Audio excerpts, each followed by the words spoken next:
Next देखते हैं क्या, इंटीग्रिटी और इंटीग्रिटी एंड प्रोबेबिलिटी में क्या फ़र्क है ना, और इनके में डिफरेंस क्या है ये समझेंगे, और इनके बीच में रिलेशंस क्या है ये समझेंगे। ठीक है, अब देखो मैंने आपको क्या बताया, ये है ऑनेस्टी, है ना, ये है ऑनेस्टी। ऑनेस्टी के ऊपर क्या आता है, इंटीग्रिटी आती है ना, और इसके भी ऊपर आता है, उसको हम बोलते हैं प्रोबेबिलिटी। समझ गए, तो प्रोबेबिलिटी उससे भी बड़ा है। ठीक, प्रोबेबिलिटी में बहुत कुछ आ जाती है। अब समझना क्या बोल रहा हूँ। प्रोबेबिलिटी मतलब क्या होता है कि भाई इसका मतलब होता है सिंपल जो हम बोल देते हैं ना कि भाई इसमें इंटीग्रिटी प्लस कुछ और होगा, है ना। इसमें इंटीग्रिटी तो होगा, इंटीग्रिटी के साथ साथ प्लस अदर भी चीजें होंगी, है ना। ये चीज याद रख लेना, ये इंटीग्रिटी हो गया, इंटीग्रिटी के साथ ये कुछ और भी चीजें इसमें होंगी, जैसे कि यहाँ पे मोरल नॉलेज होगा, है ना, विजडम होना चाहिए आपके अंदर, तो इसको हम बोलेंगे क्या, इंटीग्रिटी, ये प्रॉपर्टी। प्रॉपर्टी का सिंपल मीनिंग अगर एक लाइन से आपसे पूछा जाए क्या होता है, तो उसका मतलब होता है प्रोसीजरल इंटीग्रिटी।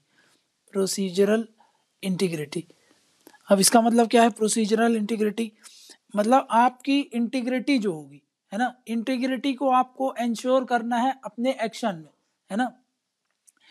जहां पर ये इंटीग्रिटी को आपको एंश्योर करना है आपके एक्शन में, वो कौन से एक्शन में, तो जैसे प्रोसीजर होते हैं, प्रोसेस होते हैं, सिस्टम ऑफ डिसीजन मेकिंग होती है, इनमें देखो क्या बोल रहा हूं मैं, ये हो गया आपका प्रोसेस हो गई, जब आप कोई भी प्रोसेस फॉलो करते हो एज अ सिविल सर्वेंट, है ना, आप as system of decision making हो गई, सिस्टम ऑफ डिसीजन मेकिंग, तो जब आप डिसीजन मेकिंग करते हो, डिसीजन मेकिंग कर रहे हो, तो इसमें क्या करो आप, इसमें आप क्या करते हो, इंटीग्रिटी मेंटेन करके चलते हो, इंटीग्रिटी इज मेंटेन्ड या फिर एंश्योर्ड इन एक्शन, आपके एक्शन में, है ना। इन सब चीज़ों को ध्यान में लेकर के जब भी आप प्रोसेस फॉलो करते हो, जब भी आप सिस्टम फॉलो करते हो, है ना, जो भी डिसीजन मेकिंग फॉलो करते हो, उसमें आप इंटीग्रिटी एक्शन में क्या करते हो, इंश्योर करके चलते हो, उसको क्या बोलते हैं हम, प्रोसीजरल इंटीग्रिटी। समझ में गया। तो प्रॉपर्टी में यहाँ पे देखना, प्रॉपर्टी में क्या होगा, प्रॉपर्टी में देखो अपराइटनेस तो रहेगी, है ना, इन अपराइटनेस के साथ साथ आपके अंदर रेक्टिट्यूड होगा, अनकरप्टिवनेस रहेगा, ठीक, अनकरप्टिवनेस रहेगा, रेक्टिट्यूड हो गया, फिर उसके साथ साथ आपके अंदर विजिलेंस होगा, विजिलेंस होगा, आपके अंदर डिसिप्लिन होगा, प्लस आपके अंदर विजडम होगा, है ना। अब देखो यहाँ ये सब चीजें तो वैसे इंटीग्रिटी में आ जाती हैं, तो ये इंटीग्रिटी हो गया, इंटीग्रिटी के साथ साथ आपके अंदर ये सब चीजें भी देखे, उसमें ये कंपोनेंट बहुत इंपॉर्टेंट हो जाता है। समझ में क्या, क्लियर है। तो ये बात थोड़ा सा याद रख लेना, इंटीग्रिटी जो प्रॉपर्टी होता है वो इंटीग्रिटी से बड़ा होता है। अब एक चीज समझो क्यों बड़ा बोल रहा हूं मैं, देखो आपके अंदर इंटीग्रिटी है ना, इंटीग्रिटी है, फिर भी आप गलत कर सकते हो ना भाई, है ना, आप गलत कर सकते हो, कैसे कर सकते हो, देखो मान लो आप आपके अंदर इंटीग्रिटी तो है, बट इसके बाद भी आपको उस चीज के बारे में नॉलेज नहीं है जिस चीज के बारे में आप काम कर रहे थे, है ना। इंटीग्रिटी है तो आप गलत कर सकते हो, है ना, माइट डू रॉन्ग, है ना, डू रॉन्ग, क्यों, because of lack of knowledge, है ना, लैक ऑफ नॉलेज, उस चीज के बारे में आपको जानकारी नहीं थी तो आपसे गलती हो सकती है। समझ में आ गया ना, लैक ऑफ नॉलेज काहे को लेकर के, राइट और रॉन्ग को लेकर के, है ना, राइट और रॉन्ग, जैसे आप भी कोई काम कर रहे हो, आपको पता नहीं है कि भाई इसको करना सही रहेगा या गलत रहेगा, फिर भी आप कर रहे हो, तो और आपसे गलती हो गई, तो भाई आप, है ना, आप इंटीग्रिटी, आप सत्यनिष्ठा तो थी आपके अंदर, आप गलत कभी नहीं करना चाहते थे, बट क्या है आपके अंदर नॉलेज नहीं था उस चीज को लेकर के, तो हो सकता है कि आप वो चीजें गलत कर दो, है ना।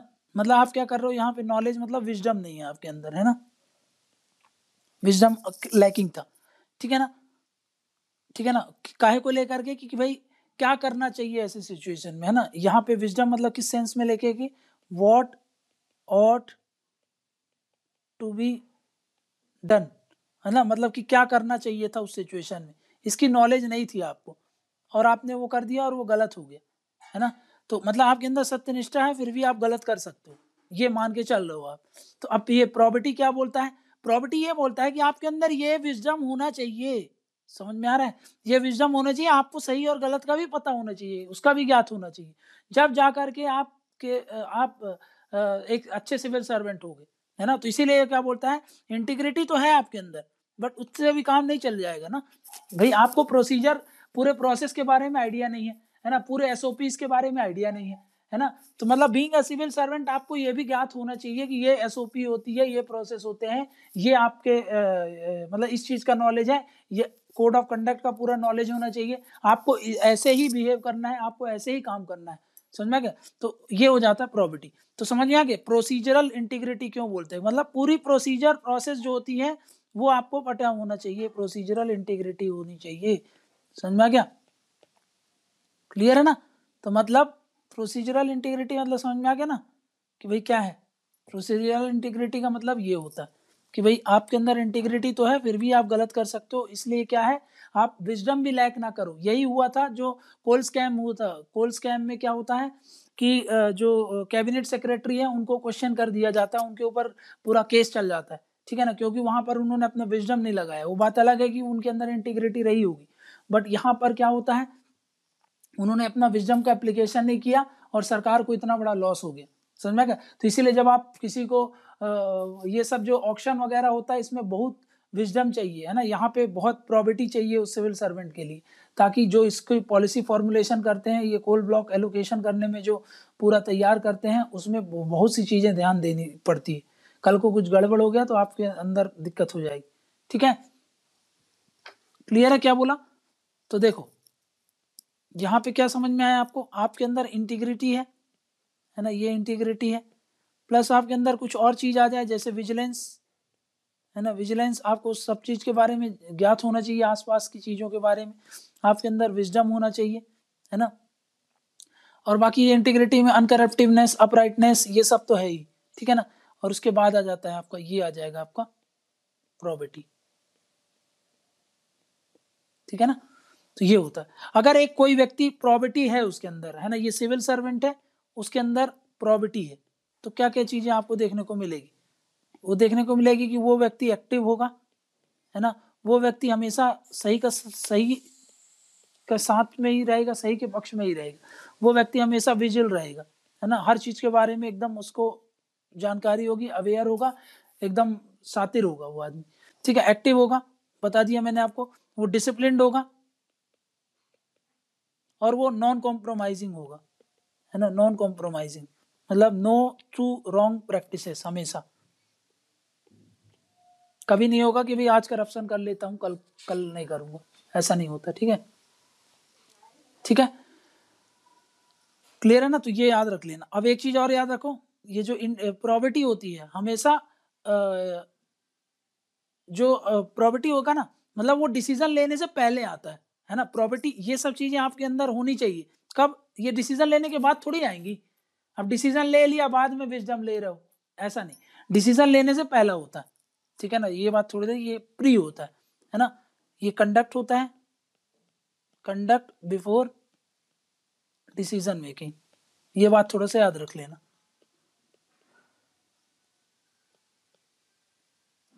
अब याद रख लेना, जब ये डिसीजन मेकिंग होगा, जब ये डिसीजन मेकिंग होगी, क्यों किया जाता है, प्रॉपर्टी क्यों चाहिए सरकार को, इसलिए चाहिए ताकि यहाँ पर क्या होता है कि भाई कोई भी प्रोसीजरल लैप्स ना हो, है ना, नो प्रोसीजरल लैप्स, है ना, कोई भी कल को प्रोसीजर में कोई गड़बड़ी ना हो, है ना, जिसको हम बोलते हैं he is not casual lakhs, या फिर केयरलेस नहीं होना चाहिए, है ना, केयरलेस नहीं होना चाहिए, ठीक है ना, ठीक है ना। उसी के साथ साथ ये सब चीजें तो मेंटेन करने के साथ साथ एट द सेम टाइम ये चीजें तो होगी होगी, उसके अलावा क्या होगी, क्वालिटी ऑफ डिसीजन मेंटेन रहे, क्वालिटी ऑफ डिसीजन भी रहे, ठीक है ना, डिसीजन मेकिंग, उसके साथ साथ एप्लीकेशन ऑफ विजडम,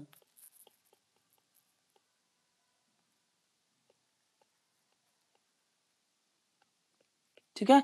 तो ये हो जाएगा आपका। क्यों जरूरी होता है प्रॉपर्टी, समझ में आ गया?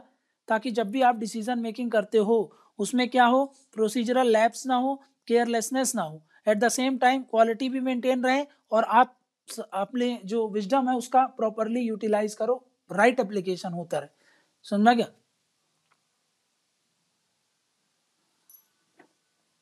ठीक है, अब यहाँ पे समझो, इस चीज से और समझते हैं। ये आपने कोई डिसीजन लिया, डिसीजन लेने के पहले आपके अंदर प्रॉपर्टी होनी चाहिए, है ना? प्रॉपर्टी मतलब आपको पूरा प्रोसीजर पूरा पता होना चाहिए कि भाई कल को कुछ गड़बड़ी ना हो जाए, है ना? और आपने डिसीजन लिया, अब इसका क्या होगा, आउटकम होगा। अब देखो, अगर आपका प्रोसीजर में प्रॉपर्टी आपने मेंटेन की होगी तो ये जो आउटकम होगा राइट आउटकम निकलेगा आपका, है ना? तो ये जो होगा, ये डिसीजन में अगर आपने ये प्रॉपर्टी इस्तेमाल की है तो एंश्योर्स राइट आउटकम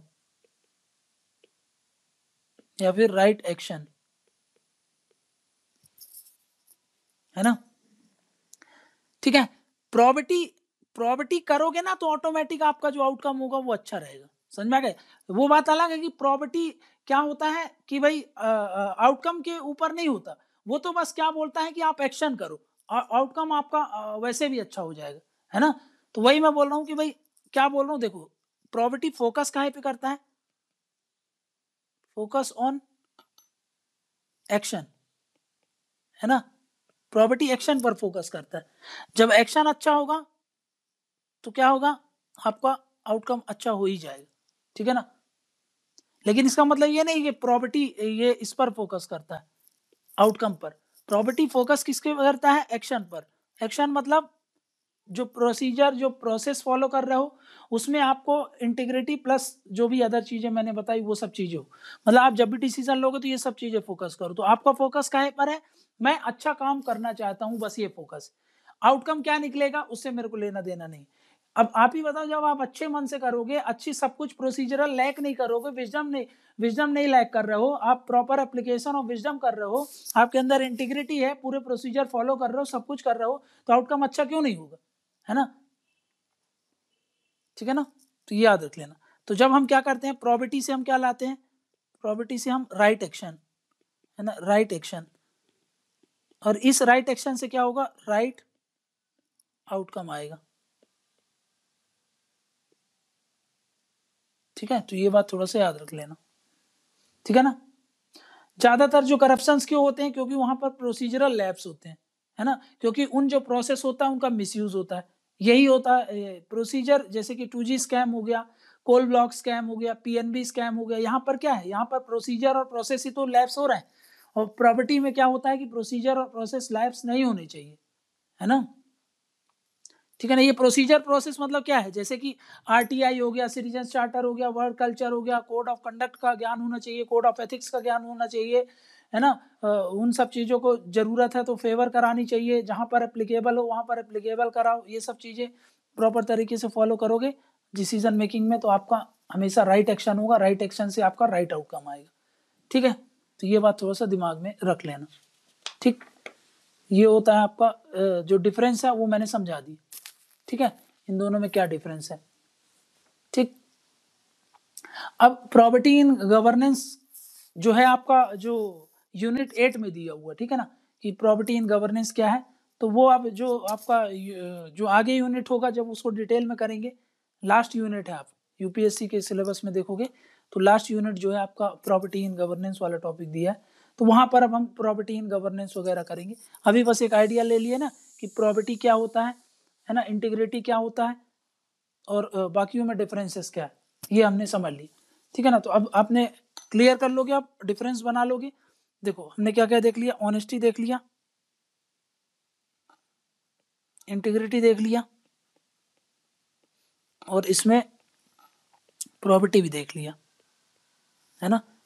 यहां से हम यहां जा रहे हैं, ये बढ़ता क्रम है उसको। ठीक है, तो हमने बढ़ता क्रम भी समझ लिया क्या कैसा होता है। ठीक, तो अब ये चीजें हमने देख ली। अब जो नेक्स्ट है आपका वो देख लेते हैं फटाक से। ठीक, अब उठाते हैं क्या,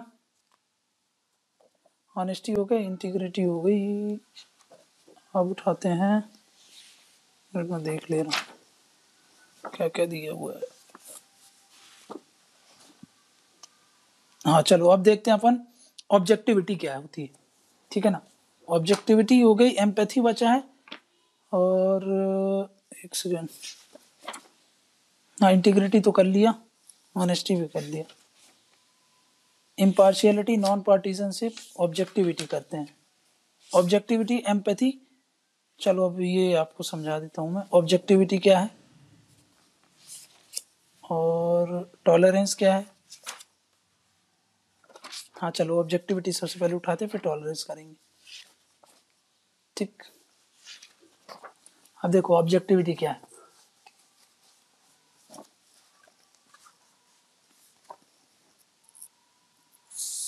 ठीक, सबसे पहला हेडिंग डाल देते हैं ऑब्जेक्टिविटी।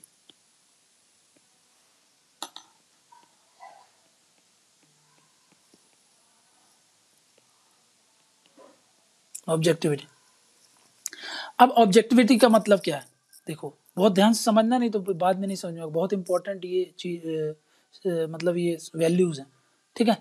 मतलब क्या है, ये व्यक्ति है ना, ये क्या कर रहा है, डिसीजन मेकिंग कर रहा है।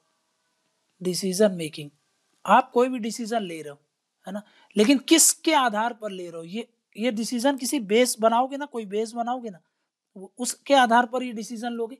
ये बेस अगर बेस्ड है ना, इफ ये जो बेस होगा वो आपका क्या होगा, ऑब्जर्वेबल फिनोमिना पे है। ऑब्जर्वेबल फिनोमिना पे, ऑब्जर्वेबल फिनोमिना मतलब चाहे वो जो आपका जो हम देख करके समझ सके, है ना, कि भाई ये नहीं कि आपने जो डिसीजन ले लिया उसको कोई समझ नहीं पा रहा है, ऑब्जर्व नहीं कर पा रहा है।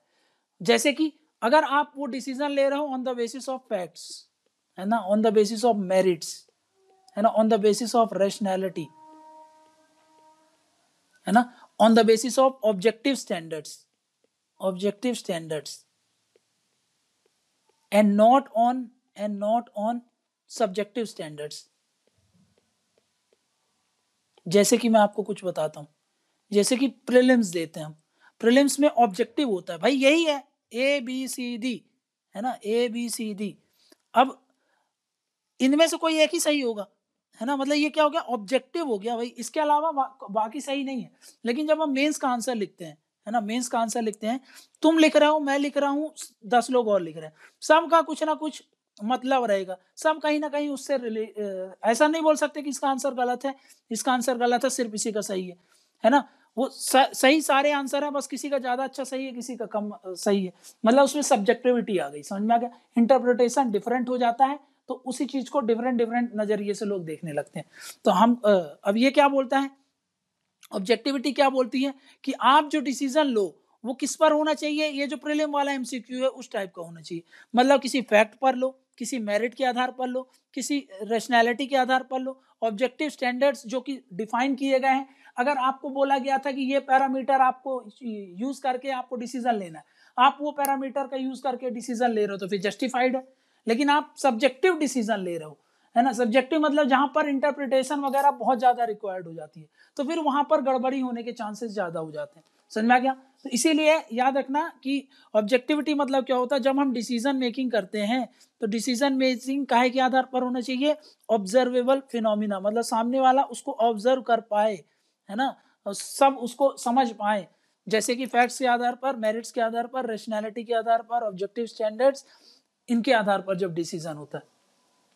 इसीलिए ना जो फिजिकल साइंस होती है, फिजिकल साइंस जैसे कि फिजिकल साइंस मतलब फिजिक्स, केमिस्ट्री, बायो, ये सब चीजें क्या है, इनको हम ऑब्जेक्टिव बोलते हैं, मतलब यही होता है भाई, जैसे बोलते हैं ना कि भाई अगर आपको हिचकी आ रही है तो उसका वो कारण है, तो उसके अलावा आप कोई और दिमाग लगाओगे तो कोई मतलब नहीं है ना भाई। जैसे कि बोलेंगे कि भाई पत्थर फेंकोगे तो नीचे ही गिरेगा, वो तो मतलब एकदम फैक्ट है, वो तो होगा ही होगा, तो उसके आधार पर आप कोई चीज बता रहे हो, डिसीजन ले रहे हो, तो वो तो हमेशा सही होने वाला है, ठीक है। तो ये होता है, ये इस चीज को बढ़ावा देता है। तो सिविल सर्विस में जब हम ऑब्जेक्टिविटी की बात करते हैं तो मतलब आपके जो भी डिसीजंस होंगे वो काहे के आधार पर होंगे, फैक्ट्स, मेरिट, रैशनैलिटी या फिर ऑब्जेक्टिव स्टैंडर्ड्स के आधार पर होंगे, है ना। तो इसीलिए जो आपकी फिजिकल साइंस है वो मोर ऑब्जेक्टिव मानी जाती है। क्यों? क्योंकि ये काहे से डील करती है? It deals with the physical object. वहीं पर अगर हम बात करें सोशल साइंस की तो वो ह्यूमन बिहेवियर से डील करता है ना। वहां पर बहुत ज्यादा सब्जेक्टिविटी आ जाती है ना। इसीलिए जो होता है, जो सोशल साइंस होता है, जैसे कि आप ज्योग्राफी हो गया, ठीक है, और ये सब चीजें हो गई, जो आपकी हिस्ट्री वगैरह हो गई, इनमें देखना कि बहुत ज्यादा वेरिएशन देखने को मिलते हैं विथ रिस्पेक्ट टू पर्सपेक्टिव और थॉट्स। समझा क्या? तो ये डिफरेंस हो जाता है, ठीक है ना। क्योंकि क्या होता है, ये human to human behaviour vary करता है ना, और ह्यूमन टू ह्यूमन क्या होता है, इंटरेक्शन वगैरह वेरी करते हैं। इसलिए जब हम इन सब को पढ़ते हैं तो हमारा जो पर्सपेक्टिव होता है भिन्न भिन्न नजर आता है, ठीक है। तो इसलिए ये थोड़ा सा याद रख लेना कि जो जब हम ह्यूमन बिहेवियर का पढ़ रहे हैं मान लो, तो क्या आप उसमें किसी फैक्ट के आधार पर पढ़ोगे, रैशनैलिटी के आधार पर पढ़ोगे? तो नहीं पढ़ सकते। तो ये क्या हो जाता है, थोड़ा सब्जेक्टिव हो जाता है। तो ये जो आर्ट्स के सब्जेक्ट होते हैं वो सब्जेक्टिव हो जाते हैं, साइंस के जो सब्जेक्ट होते हैं वो ऑब्जेक्टिव हो जाते हैं। समझ में आ रहा है? तो इसीलिए साइंस का जो इंपॉर्टेंस हो जाता है वो बढ़ जाता है। समझ में आ गया? साइंस को इतना ज्यादा क्यों महत्व मिल जाता है, इससे आपको समझ में आ गया। क्यों? इसमें इफ एंड बट नहीं चलता, वही जो है वही चलता है, ठीक है। जो होता है उसी को मान्यता दी जाती है। अगर उसमें कन्फाइन कर रहे हो आप तो सही है, नहीं तो फिर आप गलत हो, ठीक है। तो यही यही चीजें आपको फॉलो करनी है किसमें, ऑब्जेक्टिविटी में, ठीक। अब ये तो हमने समझ लिया कि ऑब्जेक्टिविटी क्या होती है। अब इसका सिग्निफिकेंस क्या होता है, सिग्निफिकेंस क्यों जरूरी होता है ऑब्जेक्टिविटी? ये इसलिए जरूरी होता है क्योंकि देखो, आप जब भी डिसीजन लोगे, है ना,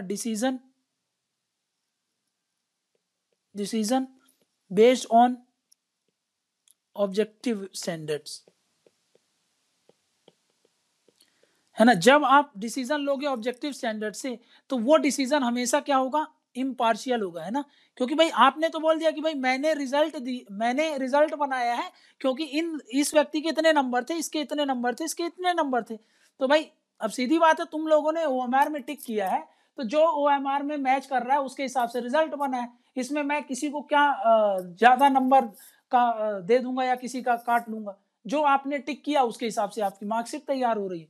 तो ये क्या होगा, इम्पार्शियल होगा, है ना, ओपन होगा, है ना। कोई क्वेश्चन नहीं कर सकता इसमें, क्योंकि भाई आपने तो ये ओएमआर टिक किया, देख लो आप, है ना। इसमें मैं क्या बता दूं आपसे कि भाई इसमें मैं इसमें क्या छुपा सकता हूं। आपने जो टिक किया वही मैंने आपको दिखा दिया ओएमआर, ठीक है। तो अब ये जस्ट भी होगा, है ना, ये ओपन होगा, जस्ट होगा, इम्पार्शियल होगा, ठीक ठीक। और ये क्या शो करता है हमेशा, इंप्रूवमेंट शो करता है हमेशा, चेंज शो करता है ना। ये जो सोसाइटी होती है, जो एक एडवांस सोसाइटी होती है ना, उसमें ऑब्जेक्टिविटी ज्यादा देखने को मिलती है। तो आप अगर ऑब्जेक्टिव स्टैंडर्ड्स को फॉलो कर रहे हो तो ये आप सोसाइटी के एडवांसमेंट को दिखाती है कि सोसाइटी एक तरीके से एडवांस कर रही है आगे की तरफ, है ना। तो इसीलिए जो होता है ना, प्रिविलेज बेस्ड जो सोसाइटी होती है वो नहीं होती, इक्वालिटी बेस्ड सोसाइटी होती है, सबके लिए ओपन हो, जस्ट हो, सबके लिए, कोई इंपार्शियल ना हो। तो ये सब कब होगा, ये सब होगा जब ऑब्जेक्टिविटी फॉलो की जाएगी।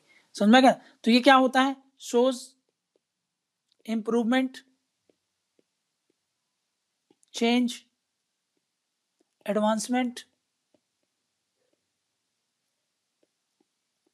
इन सोसाइटी, ठीक है।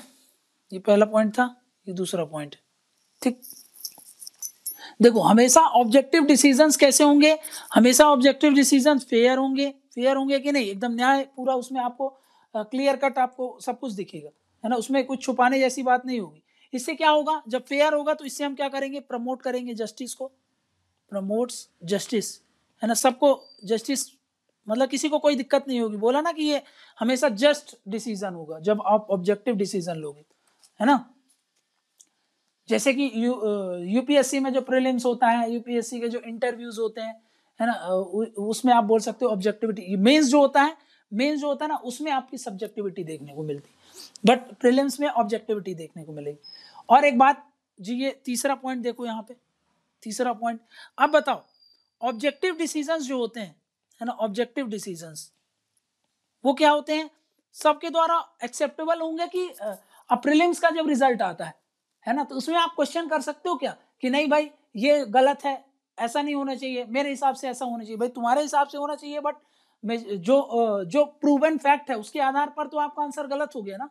तो इसीलिए क्या बोलते हैं, ऑब्जेक्टिव डिसीजन जो होते हैं वो एक्सेप्टेबल टू ऑल होते हैं, है ना, acceptable to larger section of the society. वहीं पर मेंस जब होता है ना, तब हम बोल देते हैं जरूर कि यार मैंने तो ये आंसर लिखा था, मेरे को तो इतने नंबर मिले, उसने ऐसा सेम आंसर लिखा था, उसको ज्यादा नंबर मिल गए। तो वो सब्जेक्टिविटी में वेरिएशन होता है ना, उसमें एक्सेप्टेंस जो होता है थोड़ा सा कम होता है, बट यहाँ पर एक्सेप्टेंस सबको हो जाता है लगभग, समझ में आ गया। प्लस जब ऑब्जेक्टिव डिसीजन आप लेते हो, तो मैंने क्या बताया, ऑब्जेक्टिव डिसीजन मतलब फिजिकल साइंस से डील करता है। फिजिकल साइंस से डील करना मतलब इनोवेटिव होना, साइंटिफिक टेम्पर बढ़ना आपके अंदर। तो ये हम बोल सकते हैं क्या, हाँ साइंटिफिक टेम्पर वगैरह बढ़ाता है ना, आप थोड़ा सा साइंटिफिक होकर के सब चीजें सोचते हो। तो ऑब्जेक्टिव डिसीजन से क्या होता है, ये प्रमोट करता है, याद रख लेना हमेशा, प्रमोट्स क्या, साइंटिफिक टेम्पर। अब बताओ मेरे को, साइंटिफिक टेम्पर क्या हमारा कॉन्स्टिट्यूशन बोलता है कि साइंटिफिक टेम्पर को बढ़ाना चाहिए? बिल्कुल बोलता है, याद करो फंडामेंटल ड्यूटीज। फंडामेंटल ड्यूटीज क्या बोलती है, फंडामेंटल ड्यूटीज कि हमको जो साइंटिफिक टेम्पर है वो हर एक सिटीजन में आना चाहिए, इस चीज की बात करता है कि नहीं करता है, ठीक है ना। तो ये बात आप थोड़ा सा दिमाग में रखना, ठीक है ना। हमारा कॉन्स्टिट्यूशन भी ये बोलता है कि साइंटिफिक टेम्पर बढ़ाना है, और साइंटिफिक टेम्पर बढ़ता कैसे, जब आपके अंदर ऑब्जेक्टिविटी रहती, समझ में क्या। तो ये आप याद रख लेना। चौथा पॉइंट क्या बोल रहा हूं मैं, चौथा ये बोल रहा हूं कि इवन मैक्स वेबर है जो, है ना, मैक्स वेबर है, जो मैक्स वेबर है, मैक्स वेबर भी प्रमोट करते हैं, प्रमोट्स ऑब्जेक्टिविटी। देखो ये क्या बोलते हैं, ठीक है। जो रैशनैलिटी होती है ब्यूरोक्रेसी में, वो क्या होती है, वो कब आएगी, वो आती है ऑब्जेक्टिविटी के साथ साथ, समझ में क्या। मतलब आप जब कोई डिसीजन लेते हो तो वो बोलते हैं आपके अंदर इमोशंस नहीं होने चाहिए, आप इमोशंस होकर के डिसीजन नहीं लो, वो गरीब है इसलिए मैं उसके लिए अच्छा कर दूं, ऐसा वो मना करते हैं। वो बोलते हैं कि आपको जो बोला गया है, आपको क्राइटेरिया सेट कर दिया गया है, आपको बता दिया गया है कि भाई ये पैरामीटर्स अगर आपको मिल रहे हैं तो आप वो डिसीजन ले सकते हो। तो फिर आपको ये सब नहीं देखना है कि भाई वो व्यक्ति बहुत गरीब है, उसको पास खाने को ये नहीं है, तो इसलिए मैं डिसीजन ले लूं। इसलिए वो हमेशा फॉर्मल अकाउंटेबिलिटी की बात करते हैं, वो हमेशा ऑब्जेक्टिविटी की बात करते हैं, है ना। लेकिन वो बात अलग है कि जब हमारे इंडिया में क्या होता है, हम ऑब्जेक्टिविटी और कंपैशन साथ में लेकर के चल सकते हैं, है ना, हमारे यहाँ ये इंडिया में देखने को मिलता है। वहीं पर जो वो होते हैं, मैक्स वेबर क्या बोलते थे कि ये दोनों साथ में नहीं चल सकते, है ना, ये दोनों साथ में नहीं चल सकते, इसलिए हमको इसको ये जो कंपैशन है, इमोशंस हैं, इनको एडमिनिस्ट्रेशन में एज अ जो सिविल सर्वेंट के डिसीजन होते हैं उनमें नहीं यूज करना चाहिए, ये बोलते हैं काहे में, इसमें, ठीक। तो ये समझ में आ गया ना। तो मतलब ऑब्जेक्टिविटी क्या होती है, अब आपको क्लियर हो गया। ऑब्जेक्टिविटी मतलब decision based on the facts, figures, है ना, डेटा, इनके आधार पर डिसीजन लो आप, ठीक है। और ऐसे डिसीजन लोगे, सिग्निफिकेंस समझ में आ गया ना, कि अगर हम ऑब्जेक्टिव डिसीजन लेंगे तो क्या होगा, क्योंकि सबको एक्सेप्टेबल होगा, है ना। दूसरा हमारा कॉन्स्टिट्यूशन इसको बोलता है बढ़ावा देने के लिए। तीसरा क्या बोल रहा हूं यहाँ पे, कि ये जस्ट होगा, फेयर होगा, है ना, ओपन होगा, इम्पार्शियल होगा, ठीक है ना। प्लस ये एडवांसमेंट शो करता है किसी भी सोसाइटी का, ठीक। अब एक बात बताओ, अगर आप जब ऑब्जेक्टिव डिसीजन लोगे, ऑब्जेक्टिविटी है, ऑब्जेक्टिविटी, है ना, आप सब कुछ ऑब्जेक्टिव्स के आधार पर डिसीजन ले रहे हो, तो आप न्यूट्रल रहोगे कि पार्शियल रहोगे, कभी किसी के प्रति पार्शियलिटी करोगे क्या, न्यूट्रल रहोगे ना हमेशा। तो और सिविल सर्वेंट के लिए क्या बोला जाता है, फाउंडेशनल वैल्यूज, मैंने क्या बताया था आपको, ऑब्जेक्टिविटी होनी चाहिए, हाँ होनी चाहिए। उसके साथ साथ मैंने आपको यह भी बताया था कि आपको क्या होना चाहिए, न्यूट्रल भी होना चाहिए, समझ में आ गया ना। तो न्यूट्रलिटी होनी चाहिए आपके अंदर, सिविल सर्विसेज न्यूट्रलिटी याद करो, मैंने आपको पढ़ाया है, ठीक है। तो यहाँ पे क्या बोल रहा हूं मैं, ऑब्जेक्टिविटी के कारण ही तो आती है, लीड्स टू न्यूट्रलिटी। ये आपकी दूसरी फाउंडेशनल वैल्यूज थी कि नहीं थी, है ना। तो ये कीवर्ड याद रख लेना, सिग्निफिकेंस जब पूछेगा, है ना, ऑब्जेक्टिविटी आता है सीधा सीधा वर्ड कि इससे आप क्या समझते हो, तो आप यही सब चीजें बोलते हैं। सिग्निफिकेंस में ये याद रख लेना, ये बोलना कि ऑब्जेक्टिविटी से क्या आता है, न्यूट्रलिटी आती है ना। और भी टर्म्स यूज कर सकते हो अगर आंसर बढ़ाना है तो, नॉन पार्टीजनशिप आता है ना, लोग इम्पार्शियल रहते हैं, ठीक। तो ये बात थोड़ा सा याद रख लेना, ठीक, कि क्या यहाँ पे ऑब्जेक्टिविटी के कारण क्या होता है, significance, fair and just decision मिलते हैं, ओपन होते हैं, है ना, इम्पार्शियल होते हैं, larger section of the society को एक्सेप्टेबल होते हैं। कॉन्स्टिट्यूशन बोलता है, मैक्स वेबर भी एम्फसाइज करते हैं, मैक्स वेबर को एडमिनिस्ट्रेशन में बहुत बड़ा कंट्रीब्यूशन है, इसलिए जहाँ जहाँ अगर सिविल सर्विसेज वैल्यू एडमिनिस्ट्रेशन से रिलेटेड पढ़ोगे तो वहाँ पर आप इनका मेंशन कर सकते हो। समझा क्या? तो ये है हमारी ऑब्जेक्टिविटी। ठीक है, अब ऑब्जेक्टिविटी के बाद अब हम देखेंगे टॉलरेंस। ठीक, टॉलरेंस क्या है? ठीक, देख लेते हैं इसको फटाक से। टॉलरेंस,